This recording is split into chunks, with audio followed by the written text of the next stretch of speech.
You're listening to the Wired for Impact podcast.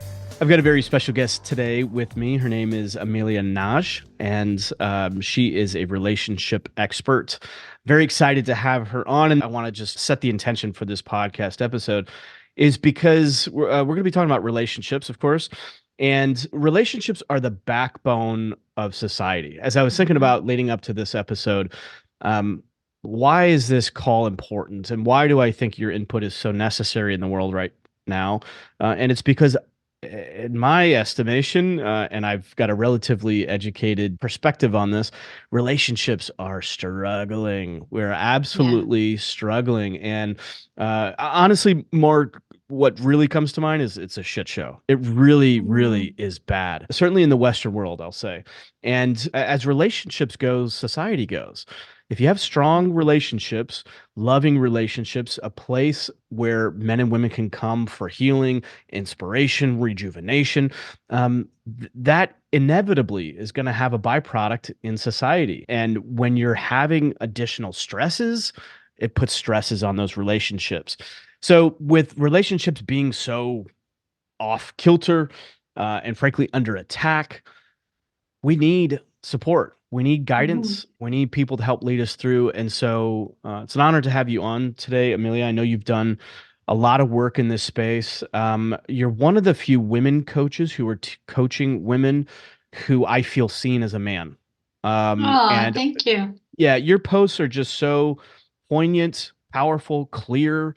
And I think perhaps most importantly, effective. I'm seeing the responses of the comments of the women in your posts, and I know you're doing a lot of client work with them as well. And so we're seeing some of that as well. So anyway, thank you for what you're doing. And for those in my audience that are not as familiar with who you are, let's just give them a quick introduction to who you are and the work that you're doing. Well, hi, everybody. I'm Emilia, and I'm a relationship coach, and I help feminine women who are they have a leadership in their life. They have a mission. They feel they have a vision. I help those women and all women that want to come around and hang out in my space, create a sacred union with a healthy masculine man who is their partner and has their back. That leads to marriage, that creates that sacred union, that creates that sacred marriage, that holy matrimony. And that is my gift. I would say I'm a divine union activator, just because I activate that energy in people when they want it and they desire it. They start to, when they come into my sphere where they work with me, they start to move things that are in the way of being able to create that. So that's what I would say my work is. Beautiful. Why did you get into that work, and what leads you to believe that you're an expert at that? Why do you feel? Because you hear this all the time. Relationship coaches or any coaches in general. Oh, you read a book, and all of a sudden now you're a coach. What have you gone through to get you to the point where you feel you have some very powerful insights to share with this? Okay. I'd love to share. Well, first of all, I want to say I'm heading into my 10th year of being in this domain, like 10 years of like really deep personal work of dating and of applying all the tools that I learned from my coaches like Allison Armstrong and Pat Allen and John Gray and Rory Ray and all these other people that do this kind of work. And then another 10 years now developing my own version of it and teaching and coaching now heading into the 10th year. So that's one reason, just because I'm here where I'm at. Also, I feel like I have something to say, so I'm writing a book and I'm halfway through my book. So it will be published this year. So I'm really excited about that. I just have a lot to say on that topic. But most importantly, I am a master in this. I'll claim it, I'll own it, because I was such a disaster. They say, after every master was once a disaster. Well, that was me. I was the disaster. I was trying to attract a healthy relationship, and I repeatedly in my 20s and 30s was ending up in unhealthy relationships, unbalanced relationships. I ended up with men who were effeminate, which is men who they're not connected to their masculinity, or maybe they're just not a masculine energy soul or being, and that's okay, but they're just not a fit for a feminine being, which is what I am. I was, in a relationship with a narcissist. I almost married him, which that was a huge wake-up call, because that was very abusive and and very difficult. And I was in that relationship because that was what was normal to me. I had grown up in a family that there was a lot of narcissistic traits, a lot of emotional abuse, and that was normal. So I Hmm. stayed with him. And it was, I think, by divine intervention that I got out. I had to literally move countries to leave that relationship because I would just like wake up in his bed and be like, I have no idea how I got here. Like, Mm. I have no idea in what world I would come here again. Like, and it would be even after I moved out and got my own place. So it was a trauma bond. That's what we call a trauma bond. But anyway, I had to move. I moved from Canada to the US and started to do the deep work on rebuilding myself and my inner self worth and my sense of who I am as a human being and as a woman, because narcissistic abuse destroys all of that. And so that took me on some really deep dives. And yeah, basically, yeah, it was a disaster. I clawed my way through, and 32, I met my hubby, and by the time I met him, I had enough that I was like, okay, I think I can create a healthy relationship. I've learned enough. I've dated enough. I've had enough experiences with the opposite. So I was able to recognize that, oh, wait, this is a healthy masculine man. Because before that, I couldn't even recognize what that was.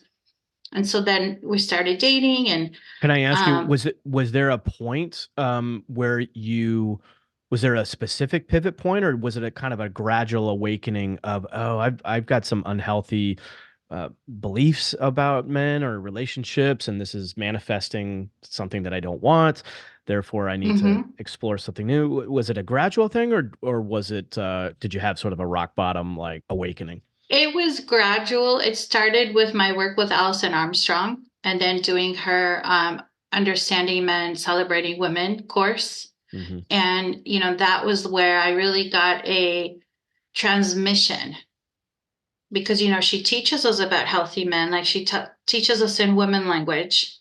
And then at the end of the workshop, the men come in, and then we get to hear them say it, what we just learned, but their way, like in man language. Hmm. And it's like the most eye-opening transformational thing. She has that now online. People can get that experience online, which is phenomenal.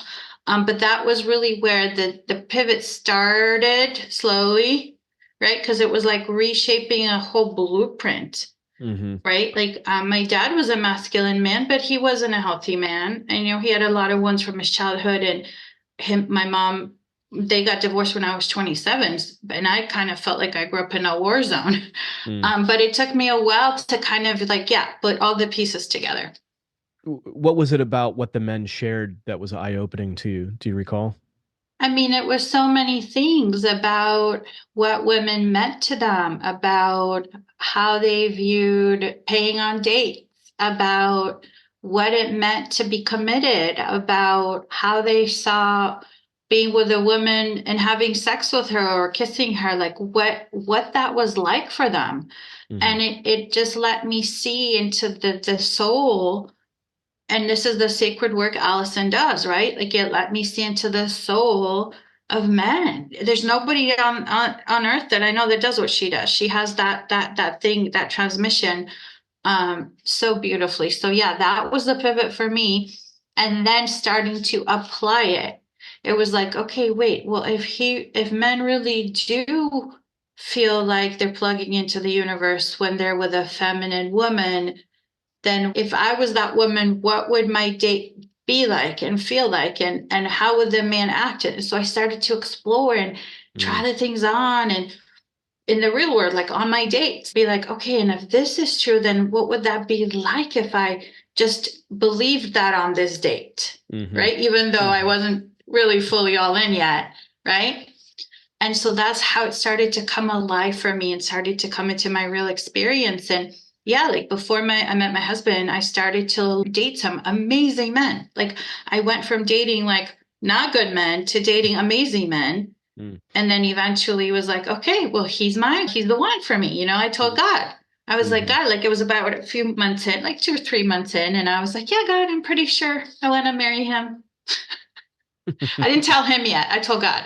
I was like, God, if I could marry him, that would be my dream. Oh, that's sweet. That's sweet. Yeah. Well, you did something that I see a lot of women not doing right now that are stuck in these old patterns, which is explore something new. And to recognize what Mm. you just said is that men and women have different languages. And Hmm. I see so many women, and men do this too, but I'm just pointing the spotlight right now on women because women have their reality, and Allison does a great job in teaching this, but women's reality is their feelings. And it's very difficult to pierce that when that is their full, intense truth.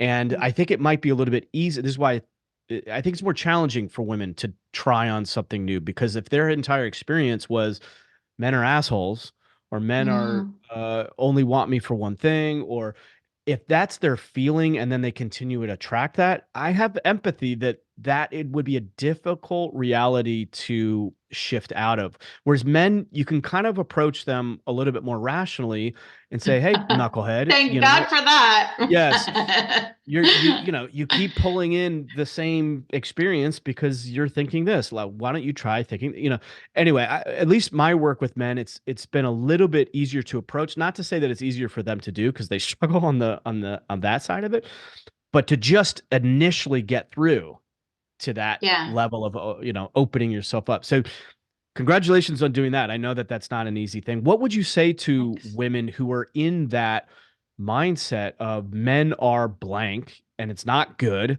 And don't tell me that there are good men out there because every experience I have with men is this low common denominator relating that I'm just miserable with.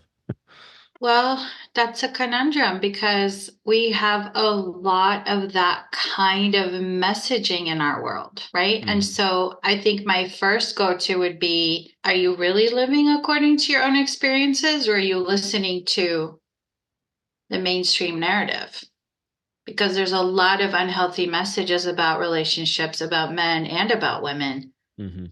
in the mainstream narrative, right? So then that would be for sure a first layer because I think it's for almost everybody, right? It's Mhm. like we swim in the soup of it. Then, of course, what do we create? Right. And so then from there, it's like, okay, well, if her experience was that she never had a healthy masculine man as a father or as a brother or as an uncle or a boyfriend, right? Then it would be learning what that is and what it feels like what that experience is. And I Mhm. do that through dating.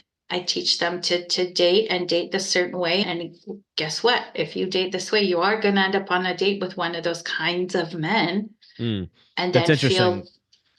feel, Give me an example. What do you do? What do you mean by date in this way? What changes are you recommending they do to? oh my goodness, so many things. So many things that are just not intuitive to women. Like, for example, women use a lot of times they use online dating sites like a shopping catalog. Like they're just going through, right? I Hmm. buy that pant, I buy that shirt, right? Right. And it's like that is completely irrelevant, right? Complete. Like, so what I teach is stop all of that. That's just setting you up for a scarcity mentality and, why can't I have him or why can't I have him? Right. Just let the men that are generating, right? Those are the men that you should be giving your attention to. So then when the men generate or message or wink or whatever, right? Those are the men then she invites into her space a few messages in. She offers the phone number so he has an invitation to reach out. And if he calls and he invites her for a date, those are the men, right? And if they're following those steps by the time they get to the date, like if he's made it through and he's called and he's asked her out on the phone and he's done all the things, he's most likely definitely a masculine man because he's generating, right? Like For masculine sure. energy is a generative energy. And he's most likely somebody who's serious and sincere about finding somebody because he's not just like wants a texting fling, right? Hmm. So those are some of the practical pieces that then, if they're dating that way, in most cases, they're going to end up on an actual physical meeting with a man who has healthy masculine energy. And for a lot of women, that's like a new thing. Hmm. Hmm. I got caught up in thinking of certain scenarios that I know people are going through, and I think a lot of women have such a hard stop. and you use the word invitation. You invite them into your space, which to me is very feminine energy at the core. What is the biggest problem that you see your clients show up with? What do they need the most support with? The women that I work with, it's a version of that they're not able to, they don't believe they can, or they don't know how to be in their power and be loved. They think that they have to sacrifice being in their power for love. Hmm. And so it's showing them that no, actually, a healthy relationship is one where you're co-creating as you. So you need to be you and you need to be in your power so you can co-create that. Oh, and by the way, healthy masculine men want that, Hmm. right? Hmm. And that's again, I think because of our social messaging that we have about like we don't have a lot of examples of what that is, I was just going to right? ask you, what is that? Oh, Let's what be is what? clear. Healthy masculine men. How do you know that you've come across a healthy masculine man? What does that look like? Oh gosh, I love healthy masculine man energy. Well, first of all, it's something that we feel in our body and it's not something that we can analyze intellectually. That's the first thing I tell women because when a lot of women nowadays, right, we have jobs, we're producing results, so that puts us in our masculine. And so women try to have an intellectual connection and they think that if somebody's intelligent or like has a good job or makes a lot of money, they think that means he's masculine, healthy masculine. But that's not what it means.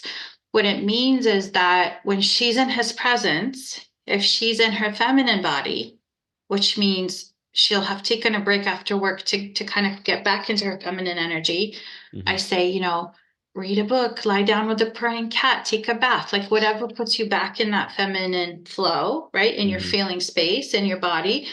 When she goes on a date and she's in that energy, she's going to feel it. If he's a healthy masculine man, he's going to be like, let me take care of you. And she's going to feel that energy. If she's in her intellect, that energy isn't going to land in her body the same way. And she might even just ignore it and not even notice, right? But the feminine in us, that part of us, the body mind complex, like she knows, she's like, ooh, I'm in the presence of a protective provider, Mm. right? Like she can feel that. Can I ask you, how do you, if feelings are the center of your truth? This is a genuine question from my perspective. Um, if your experience with men has been less than ideal, we'll put it at that. Or let's be a little bit more clear. If your experience with men has been threatening, has been abusive, has been dangerous, has been unsafe, has been heartbreaking, is it possible that your ability to feel what's true might be out of whack? How do you know how to trust that feeling if your experience has been that, men have been threatening? You know what I'm saying? Like, so how do you know that you're really Right. in? Yeah, Uh, you would probably not be open to that feeling until you've worked through that trauma. yeah, I think that's a big piece because acknowledging the trauma first and foremost is hard to do. I think. I know a lot of women who um, it's very difficult for them to get beyond that because exposing that trauma also exposes a deepest fear, which is often that I'm not good enough, that I'm not worthy of Mhm. love, that I'm going to be abandoned, that I'm going to be left. So I don't want to look at the trauma. Let me throw it back on him, or throw it back on men in general, or let me throw it back on, or truthfully, it's like I don't even see it yet. I'm in the emotion of triggered reaction, and I can't Mhm. even see that this is a trauma response. It's really, really disheartening to see because you see these beautiful, intelligent, capable, powerful women that sort of self-sabotage because of their own past and their own traumas. What are your thoughts on that? Do you have any recommendations or any advice on how to shift out of that? Well, I'm not a trauma therapist, and so I don't have recommendations from that point of view, but I definitely can share what has worked for me as moving through that myself, especially in my case, the emotional trauma, like the complex trauma of the emotional abuse. Hmm. And what worked for me was, yes, going to therapy, yes, understanding that this was going on, but also getting examples of what's possible, right? And I think when we're willing to step out of that, and it's a different place that a person is in, right? Hmm. We all need that phase where we honor the trauma, and we see ourselves as a victim. We genuinely honestly do, because we were. But as we move through that and we start to step into our creative will, right, our ability, then we start to be open to other models. And unfortunately, in our world, it is hard to see the healthy, thriving, sacred union models. That's why I'm so passionate about this work, Hmm. especially because that model is our divinity. Like, that model is organic in us. It's not like we have to go out and like live on an alien world to create this. It's in us to create. It's there. It's embodied in, but we know we don't have that example, so then we don't create that. And so then, a person will have to get to a place within their own life where they're seeking, where they're asking Hmm. the questions, where they're looking for the models, where they're willing to come out of the victim stage, which is a normal and valid stage. And right, we can't create triggered. We can't create in our traumatic responses. We're not in creative power, then we're in survival, right? Hmm. And Hmm. so this specific thing about, being in your body and feeling it in your body wouldn't necessarily work exactly like for a woman who's living out of trauma and living out of survival. She would need to Hmm. get to a place of being able and being willing to address that first, and then having some sort of goal or model or vision, a teacher, a coach, a mentor, somebody who embodies that kind of relationship. So that way, even if she's never had it or never seen it or never experienced it, she's in the vicinity of somebody who does. Hmm. That's priceless. There's really no replacement for that. And I also think it's up to the person individually, right? Like, we all move through those things in our own time, but we do all have resilience. I mean, women and men, we're amazing. Human beings are amazing. We have resilience, we have will, we have creative power, right? So we can move through that trauma Hmm. and that victimhood, but not until we're willing. Hmm.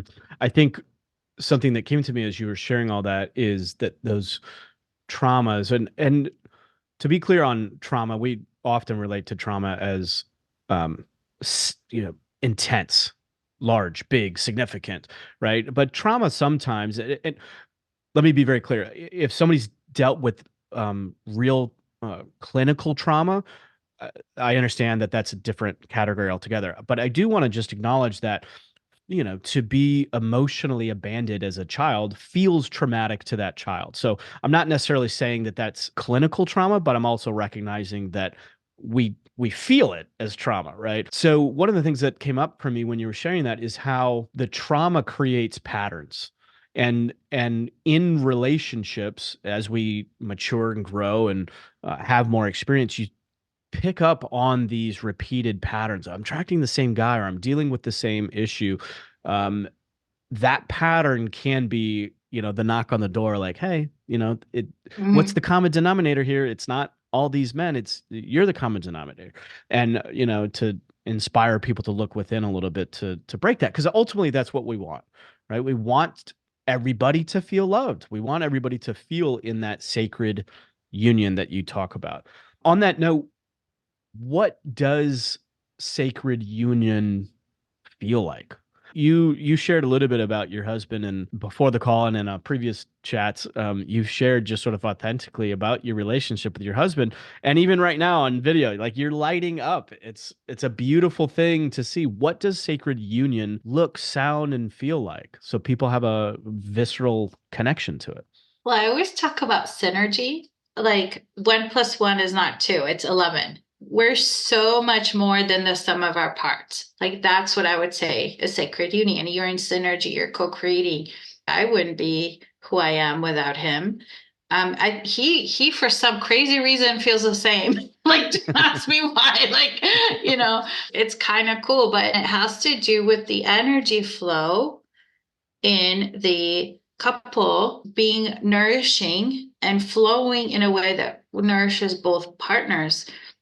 The partner as a masculine, there's an energy flow configuration that he needs in the relationship, and the partner as a feminine, there's an energy configuration that she needs. And what that energy configuration is, and it's very simple, it's not complicated, it's just not out there in the world in any commercials, but it's just really the generative energy that comes from the masculine flows to the feminine. Her part is to receive and reciprocate. It flows back to him, received and reciprocated, and he feels inspired to generate again.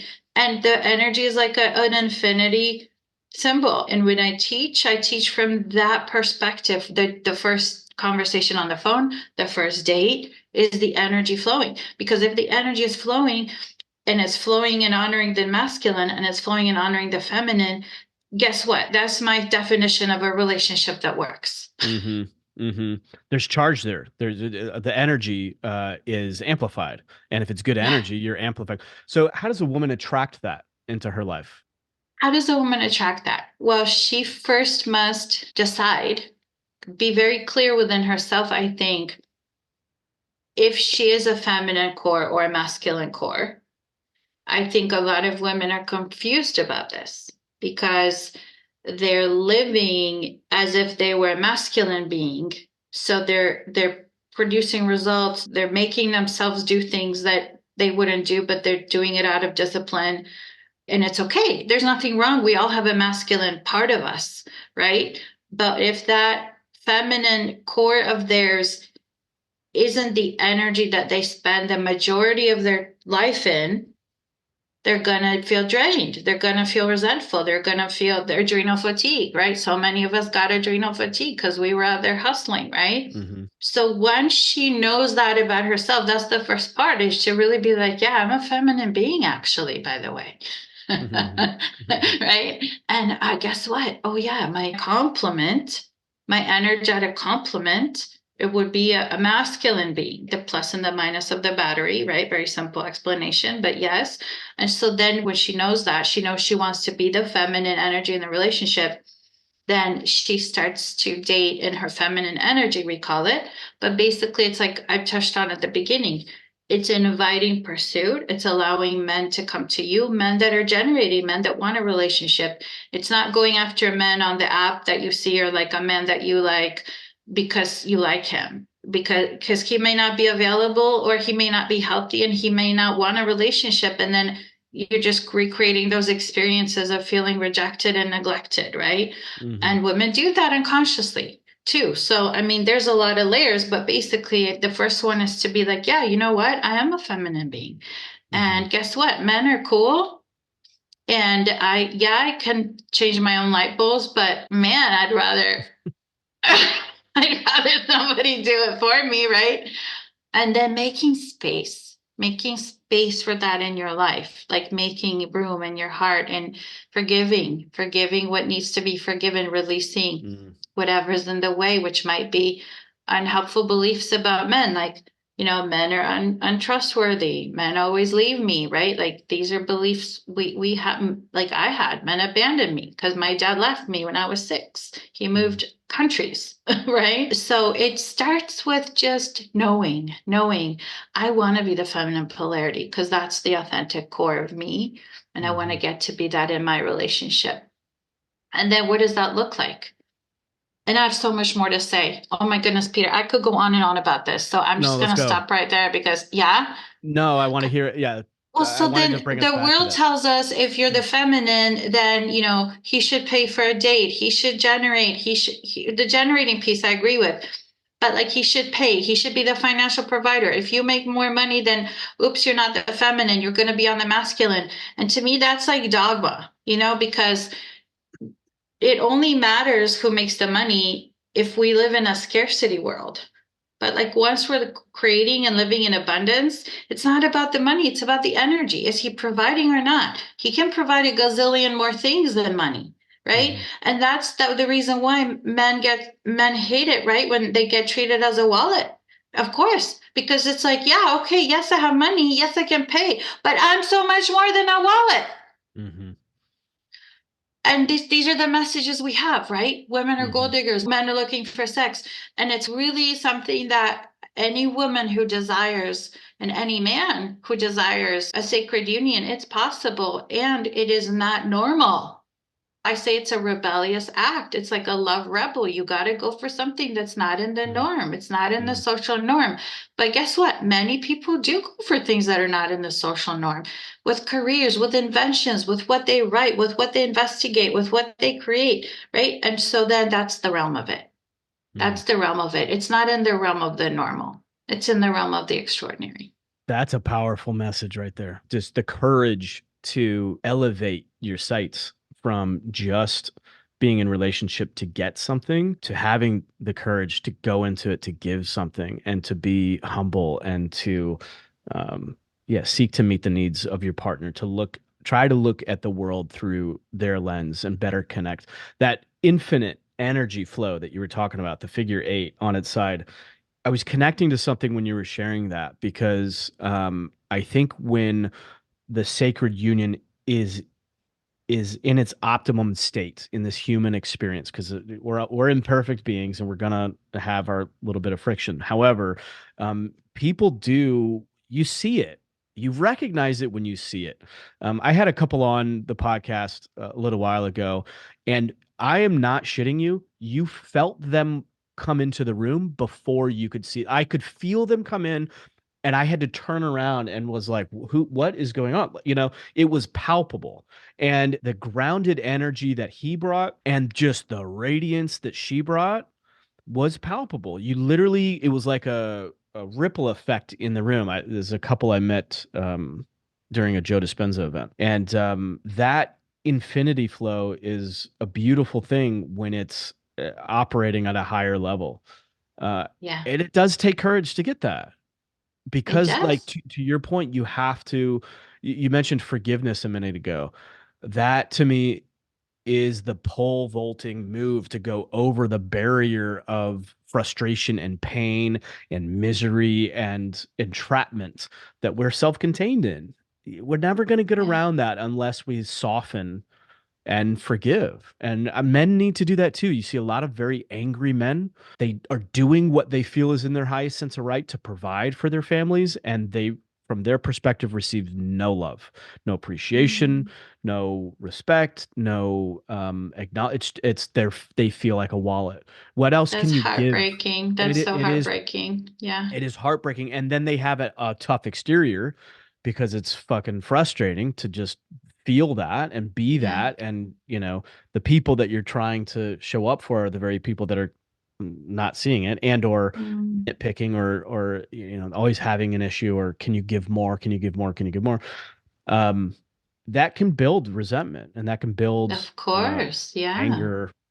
So men need to do this too, is my point, is there's a surrendering as well and a softening that men need to do to forgive themselves to get beyond that self-contained entrapment. Yeah. And I always say, I really do believe very strongly that that journey does require us looking outside of the normal narrative for examples and for what's really true and what's really possible for Hmm. humanity. And Hmm. yes, we're going to do relationships in human bodies. And yes, we're going to have transactional needs like paying their rent and feeding the kids, right?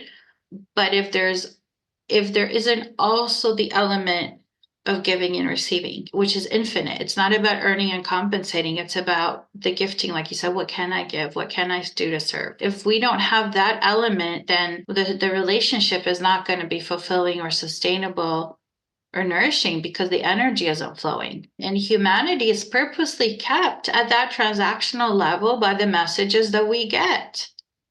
And I think every spiritual person knows this. Hmm.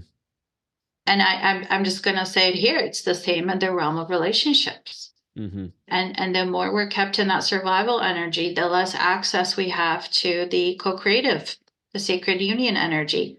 But it doesn't mean it's not there, which is why we have to be a little bit of a rebel and a little bit of a warrior of where are we going to get our inspiration from? Where are we going to look for examples of what it is that we're going to create? And it's not going to be in the mainstream narrative, that's for sure. It sure is not. I mean, we talked offline before about how relationships are under spiritual attack. Yeah. Um, and so much of that is in the poor models that are presented in our media, in our movies, in our culture. They're constantly perpetuated to the point where, you go into a bookstore and it's the inverse of that sacred union that you're talking about, where energy is It flowing. is. You have obviously pornography is a direct assault on mostly men, obviously a lot of women too, but largely men is, there's addictions there and there's um, talk about survival, Yeah. that So keeps us heartbreaking.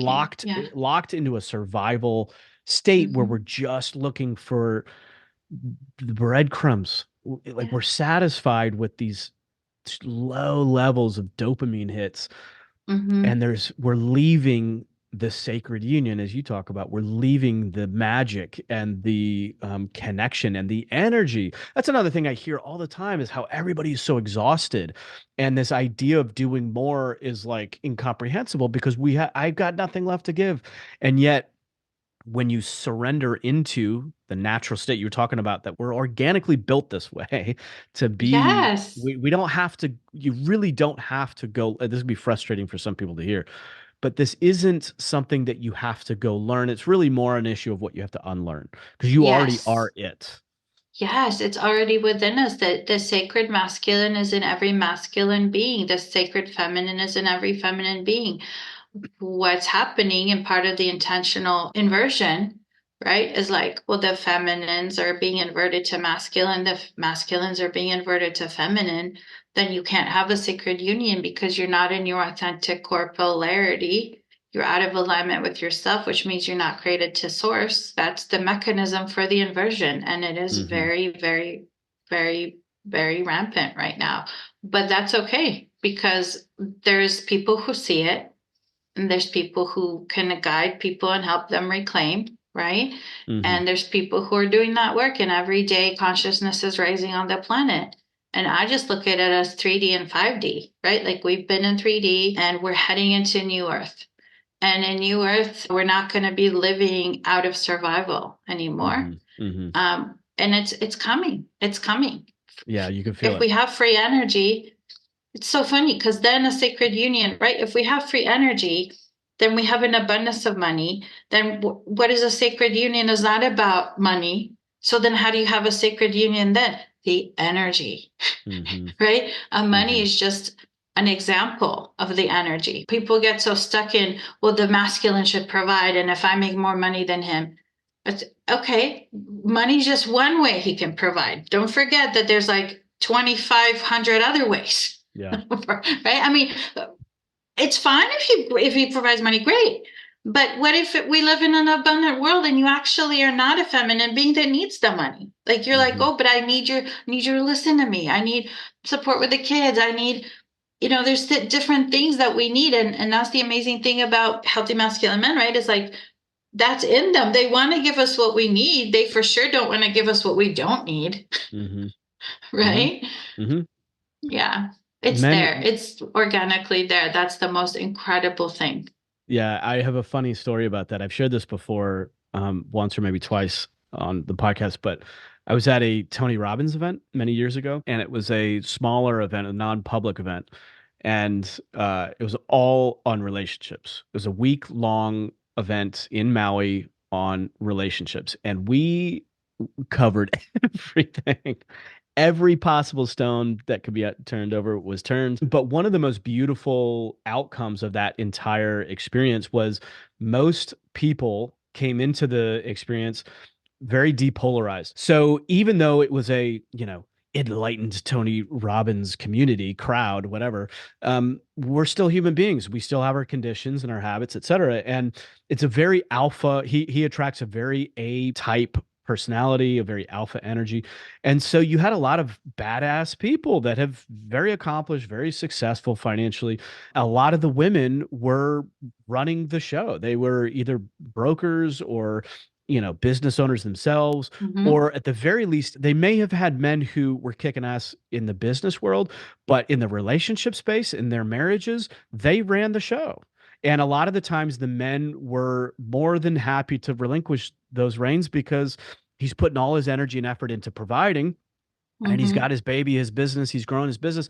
He comes home and he doesn't necessarily have leadership, that he doesn't think he has the energy and the leadership intention in the relationship, and she naturally steps into that. And Mm-hmm. so what happened was you saw a lot of very masculine women and a lot of very nurturing, yes dear, what do you need, sweetie, badasses at work. These are not pussies. These guys are not beta men. They are alpha men at work, but then in the relationship. So anyway, they were depolarized in the relationship.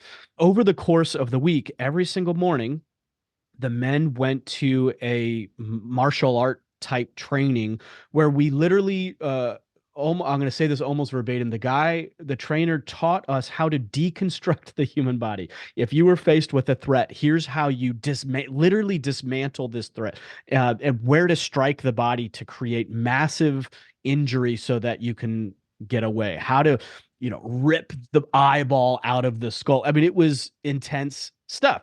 But we're learning this stuff as men. So every morning we're learning how to basically kick the shit out of somebody. So what do you think the energy is that we walk out of? Like, is it possible that we walk out of that with our chests, a little bit fuller and our head a little bit higher, right?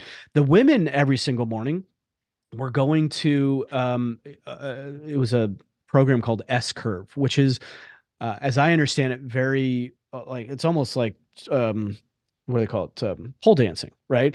So very feminine, very flowing, very getting back into your body. And it was the reports that I heard, it was extremely uncomfortable for a lot of women because they were so used to being in control, so used to getting up every morning and getting shit done. And, what's the plan for the day and what do the kids need to be? And I got to get this, da, da, da, da, da. It's all this getting stuff done. So for them to kind of surrender back into feeling their bodies, feeling their feminine flow, getting out of angular movement and more into the organic flow was very uncomfortable. But do you think it's possible that they walk out of those every morning feeling a little bit more feminine, a little bit more flowing? I mean, I tell you, by the end of that week, it was so funny because everybody lost about 10 years off their energetic self that they were projecting out in the world. Women softened. They were literally, they were glowing. They were radiating. The men walked around with more respect, more pride, more what have you. And then, of course, we went deep into the masculine and feminine to explain to the men how dangerous the feminine world is, how safety is paramount to the feminine, and not just physical safety. I think a lot of men think we just need to provide physical safety. Oh, I walk on the inside of the curb. Oh, I, open the door for her. Oh, I'm aware of the guy. And that's needed and 100% necessary, of course. But there's also emotional safety. And I think a lot of women don't experience the emotional safety, and talk about provision. That's a huge calling for men to step into emotional provision, to provide that safety for a container for her to be in, to safely express and experience her frustrations, her pains, her annoyances, etc. And then at the same time, the women were presented with just how shitty it is to be a man, and how difficult it is, and how much pressure there is to be the man, to never let your guard down, to have to constantly provide, to constantly have to protect. And yes, we're not necessarily looking over our shoulder when we go out into the parking lot, but we're constantly surveying for other men to keep you safe. Mm-hmm. So anyway, it was such an eye-opening experience and such a embodied transformative experience that I've never looked back from since then. It was, super transformative. So anyway, I share that because we're in this alternate reality right now. We are really under attack, and we go into contraction, and it takes, to your point, a rebellious nature to say, Yeah. fuck that. No, we're going to open anyway, women. Men, we're going to step up and pierce and lead anyway, Yeah. even though it sucks, even though we get rejected, even though this, that, or whatever. I tell my men that I coach, like, suck it in, like, just like take in the shittiness of it. You, like, the Navy SEALs has that tagline, embrace the suck. And it's like you've gotten kicked out of the pride. Now you're a skinny male lion trying to fucking find food. Nobody wants to mate with you. You got nothing to offer. You're scraggly hair, and it's like, yes, like, be alone, develop yourself. I get excited thinking about it whenever I get to those points, because it sucks. It does suck. You feel like nobody's on your team. You feel like nobody gives a shit. And you know what? The kind of reality is like, it's kind of true.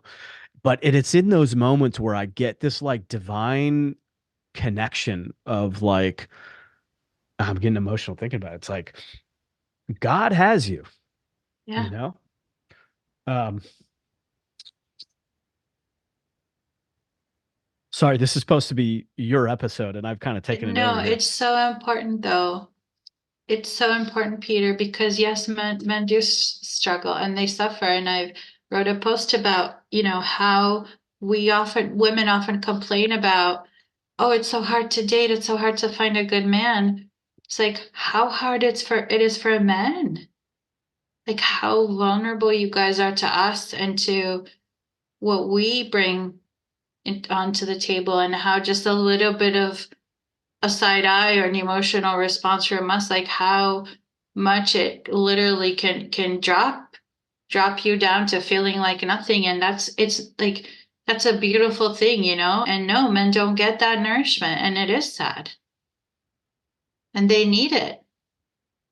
And I admire you, and I am so thankful and honored that we can speak into that you're standing into that space for men with this episode, because yes, it's true, and we can move through and we can unite, Hmm. and it's in us.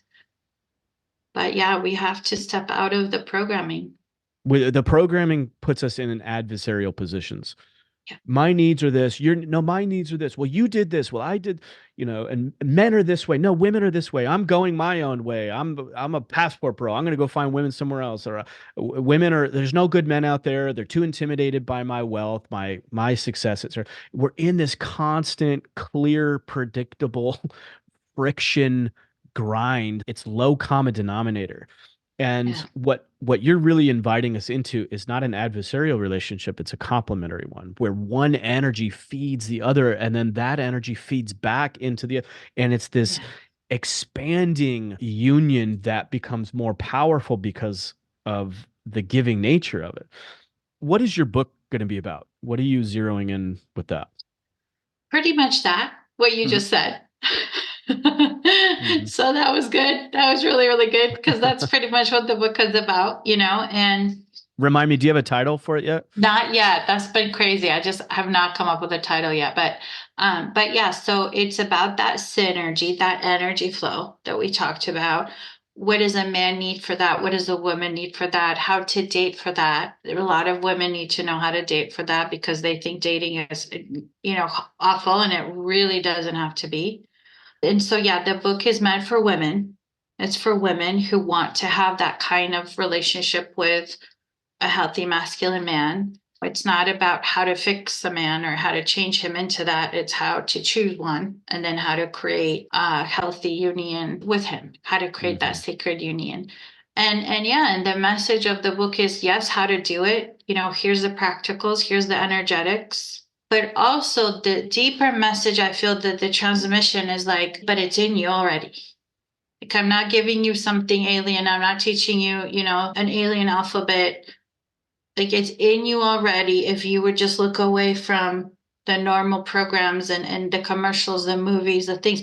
And it's happening. I mean, I was watching a video the other day, like Hollywood movie views are down, sports events views are down, news, it's like 50% less viewers. I mean, it's happening.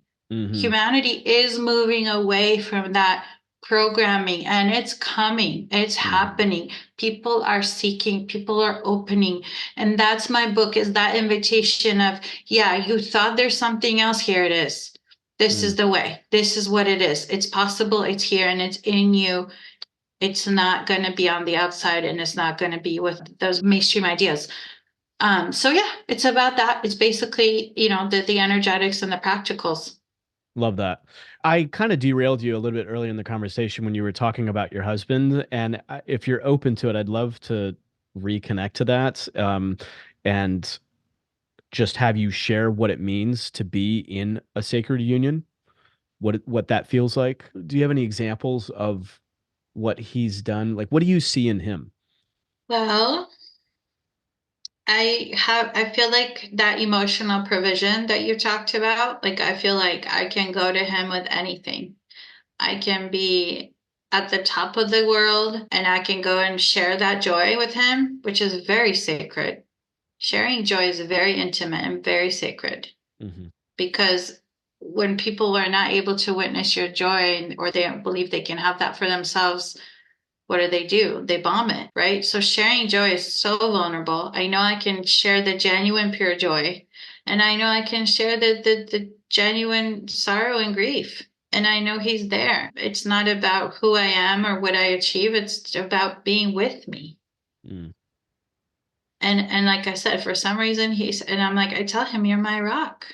You're my rock. He's like, you're mine too. I'm like, really? Like I get so excited when he says it, because I'm like, how is that even possible? And then it reminds me, yeah, because that's divine design. Hmm. That's the feminine and the masculine. He needs me as much as I need him. Not in the same way, but the need and the calling is just as profound. It's just really beautiful that we can step into that for each other. And like, we don't have a TB. We're very Mm. selective about who we listen to and what we read, and we go to church. We're not religious, like we don't like the religion, but the church we go to is they're like very spiritual. They're like Hmm. obsessed spiritual.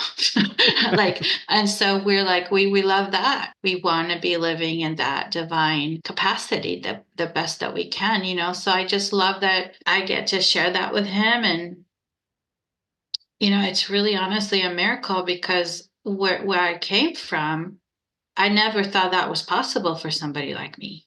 Hmm. And when I say somebody like me, I just mean somebody who would, I saw myself as damaged. Like I really saw myself as damaged and damaged goods. Like if you ever hear women say that's how I saw myself, because of my past, because of my childhood, because of my traumas, because of my history with men and all the failed relationships I had. And so, for me, the biggest driver that gave me that courage was like, I just did not want to repeat what I saw my parents do. Like, Hmm. it was like, whatever the fuck you guys were doing, like, I am not doing that. Hmm. And so, that saying, shoot for the moon, land in the stars. Hmm. It was kind of like that. Like, So, I just was running shoot for away. the stars, land on Land the. on the moon. Is it the Yeah, other way?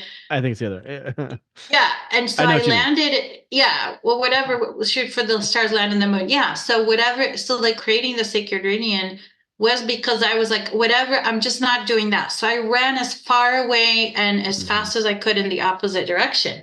And it was really just that constant seeking of like, how do I get as far away from this model as I possibly can? There has to be something else. So just that is what had me. And I think it was like that is what landed me on the moon. Like I shot for the stars of like, whatever is not this. Right. And then it Hmm. was like, oh, wait, I wouldn't have been able to talk about sacred union, at the time that I met him, because I couldn't articulate the things that I'm articulating now. But it was an energy that I had tapped into Hmm. through my work and through my dedication and through my personal seeking, right? And so yeah, and so I ended up in this. Yeah, I mean, are we human? Yes. Are we perfect? No. Do we have tears and do we have scraps? Sure, it's pretty rare, but it happens. Hmm. Last year I fell off my horse and had a huge problem and broke my spine, and he had to take care of me. I was in a wheelchair for 3 months. Wow. That was, a big difficulty, but it widened our union, which is so amazing. Like it grew us, Mm. because I depended on him even more, and he was there for me even more. And I just remember like in that car crying and like, how can you love me like this? Like I'm nothing. I'm broken. Like I'm in a wheelchair. Like how? He goes like he's like, but I'm happy. Mm, And I just think of that moment, it's like he was happy. He was happy, and I was in despair, but that's what it takes. At that time I was in despair because of the wheelchair, and he was still happy. mm. That's really sweet. You literally fell off your high horse. And I needed to because I was proud. I had pride and I was working through pride. Absolutely. I literally did. I fell off my high horse. That's exactly what happened. Oh, did you feel prideful at the time? Was this? Yes, I would love you and I to have that like conversation because that was like the deepest spiritual journey of forgiveness. Just incredible journey that was just divinely orchestrated. I'd love to tell that story at some point if you ever want to have me back to share that story. But Can yes, I did have pride. I did have pride, and I had to fall in order to be humble. Are you willing to share it right now? Is this a good time? Are you willing to? I can do it. Yeah, I absolutely can. Let's. It just feels like it feels like its own thing because it's so deep and fascinating. But basically, when we moved to Hungary, when we go to like I told you, a very serious spiritual church, and they very like we have been baptized and whatever that ritual is, right? It was like about getting sanctified by the Holy Spirit. Well, in our church, they were saying that you have to repent before you're baptized. And I was like, really? And it's so funny because the American church we went to, we never were taught that, or we never were told. And so for me, it was like the spiritual journey of like, I felt called to repent, and I thought that was crazy because I'm like, why do I have to repent? Like I've never killed anybody. Like I've never like done anything crazy. But I felt this calling from God. So I started repenting. I started officially this journey of repenting. And the first thing that was revealed to me is that I had a sin, and the sin was hatred. And the hatred was from my family, my mom and dad, because they left me when I was little, and I had built up all this hatred over the years because of the fact that that trauma was so huge, and I had reached out to them to help me repair it once we did come back together as a family, but they didn't have the emotional capacity to do that work. And so Mhm.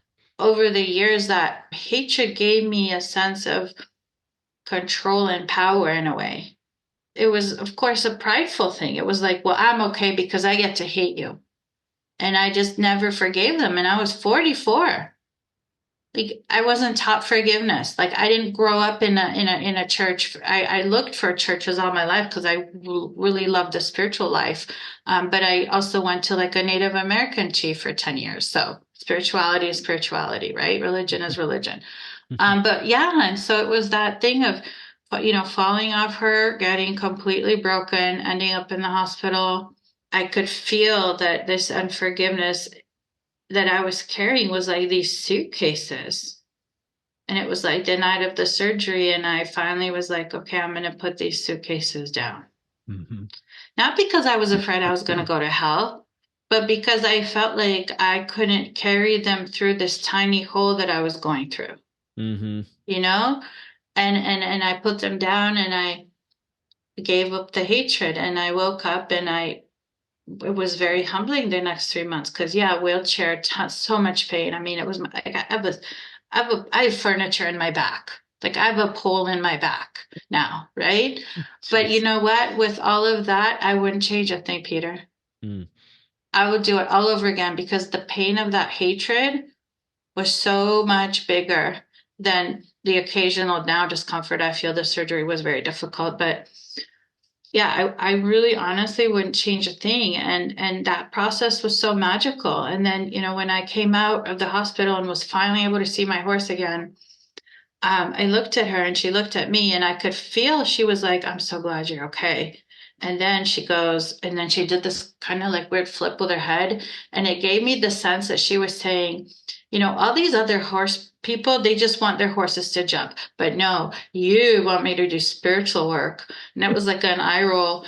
And then I was like, okay, I think I think this is called animal communication. So I started with work with my animal communicator and then the spiritual journey of that. And now my horse is showing up to my therapy session, like my healing sessions with my coach where I'm healing that little girl that like wanted to kill herself because her parents left her. And it's Mm. just incredible, incredible. It's just like miracle after miracle. But yeah, that's why I was saying it's its own story because I really feel like there's so much there I'd love to share in and of itself. Hmm. But yeah, that's the Well, nutshell. everybody has those stories that they can relate to, especially with respect to their parents. You know, our parents are not perfect, and but we harbor these old wounds, and we continue we unknowingly, like you were saying, feed those wounds by I deserve to hate them. They did X, Y, and Z, Right. and it justifies my struggling in this area. This is why I can't find a man. This is why I can't be in a relationship. This is why I Mm-hmm. can't, Mm-hmm. because they did that. And it's a very attractive notion because it absolves you of actual responsibility and growth. And it's like you get Right. to those points where you were saying, when you set down the luggage, and I totally got what you were saying about like it's not if you're doing it to avoid hell, you've missed the entire spirit of repentance. Repenting. Yeah. Yeah, it's really the actual heart growth in recognizing that this wasn't meant for you and that this isn't serving you and that this isn't putting out a ripple of love and growth for others as well. And that's a hard thing to let go of because you really have to re-identify. Well, who am I? Because so much of my story is in resentment to my parents. Right. Um, so Yeah. who am I without it? And that's a scary thing psychologically for people to like surrender into is like shit, I don't know who I am. Like I just Yeah. go around loving people? Like what is that? That's weird or that's It's very scary, uncomfortable. very It's very scary. vulnerable. Yeah. But it resonates with me. Um anyway, I think a lot of people do have that the mental suitcases, mental baggage that they have the Yeah. opportunity to let go of. So thank you for sharing that story. And I think forgiveness is one of the most powerful modes of repentance that people can deploy, if you want to think of it that way. So thank you for sharing that. I do think, before we wrap up here, I do think that the word rebellion or rebel or something needs to be worked into your book title because I just feel this like fun, quirky, funky, loving, joyful but rebellious nature about you that like rebellious love or it sounds like a like a trashy novel title but Yeah. um It sounds like a porno. yeah it's like porn for women but see that laugh right there that to me that's like a rebellious the little mischief Oh yeah. um but anyway I see the word rebel in your title so I don't know if that's Okay. to be Cool. manifested or not but I'll let you stew on that. uh Yeah, well, it feels like everyone who'd resonate with the message would be at some core of them a love rebel because they wouldn't Love be Rebel. some. That's the Yeah, book title. Love that's the Rebel. Yeah. book title. Yeah. And here's what, well, say what you're finish your comment because I want to. Yeah, like that they'd have to be seeking. They'd have to be looking for something outside of the day to day when it comes to love, when it comes to relationships, right? They'd have to have that little bit because, not everybody's looking for sacred union, and that's okay. Hmm. I think the other thing that makes it attractive to me is a lot of, because this is would be targeted to women, right? Right. A lot of women that I come across that are stuck in this belief of there's no good men out there. And there's no good men out there because I'm successful. I take care of myself. I'm attractive. I get a lot of attention. Um, Dating apps suck. Men are intimidated by my beauty, by my success. And so to go to her, this has been my experience, to go to that woman and say, you're not getting it. The men that you're into are not intimidated by your success. Maybe some men are, but those aren't the men that you want.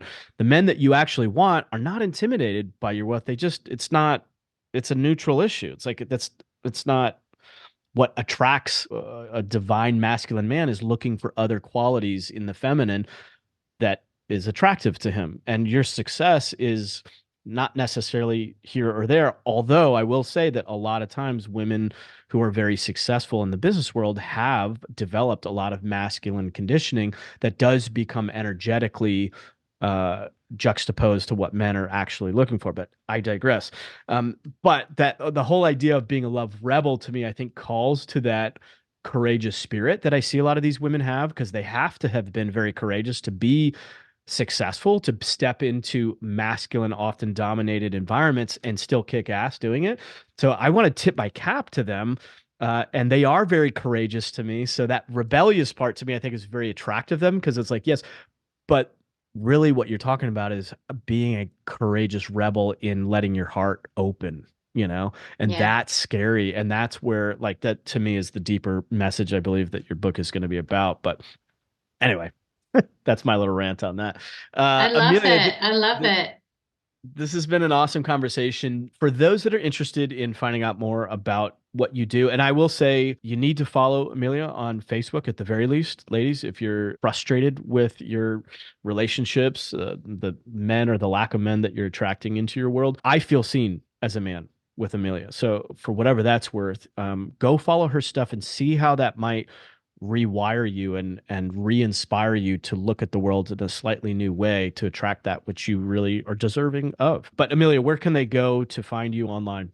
Well, just my name, Emilia Nagy, which is spelled Nagy. I have my website, emilianaj.com. I'm everywhere. I'm on Instagram. I'm still learning how to grow the platforms. That I'm pretty new to Instagram and like Pinterest. But yeah, if they just, search my name, they're not going to have any issues finding me. But Facebook is where I hang out as far as like my top of choice social media platform. I like Facebook, and I'm there the mostest. But yeah, so that's a good place to find me for sure. And Yeah. that's Emilia Nagy. Awesome. Again, spelled Nagy. Yeah. Amelia, thank you so much. The Facebook posts, I will just say this one last point, are just so thoughtful. Like, you really write out these very thoughtful, well articulated, practical. That's the other thing too, is like you can read these and have practical direction off of them, direct practical steps that you can take. So anyway, again, thank you for sharing your wisdom and your heart today in this conversation. It was beautiful. Thank you so much for having me. It was such a pleasure and so much fun. Thank you for listening to this episode of Wired for Impact. If you're interested in creating and expanding your impact, be sure to visit us online at impactnow.com.